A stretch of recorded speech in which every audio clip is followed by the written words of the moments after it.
Assalomu alaykum aziz yurtdoshlar. Internetdagi videolarni ko'rib kulgim keldi to'g'risi. Go'yoki men radarlarni farqiga bora olmayman. Bu inson juda ham yaxshi biladi, men radarlarning farqiga borishimni juda ham yaxshi biladi shu inson.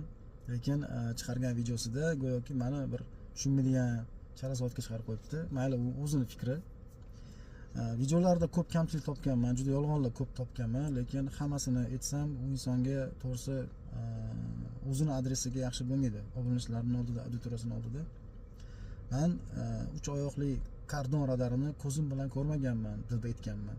Ko'rmaganman ko'zim bilan. Men audiomni qo'yib, o'zligicha bir PR qilib, haligi nima deydi, bir kombinatsiya qilishmoqchi bo'lishgan.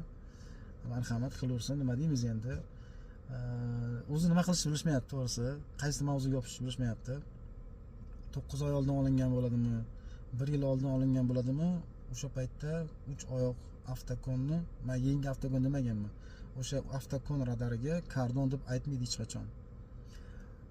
Kardon radari alohida tema. Kardon imminni kardon 3 oyog'ini Farg'onada bor bo'lgan bo'lsa, men ko'zim bilan ko'rmaganman radarni. O'zim borib test qilmaganman, ko'zim bilan ko'rmaganman.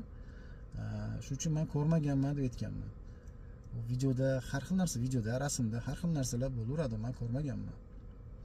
Aynan avtokon radariga любой kompaniyaning radar detektorlari hozirgi kunda eski avtokon bo'lsa aytadi. Agar signaturniy bo'lmasa, kad diapazonni olish mumkin. Signaturniy bo'lsa, avtokon deb aytish kerak agar avtokon ismi nomi kiritilgan bo'lsa.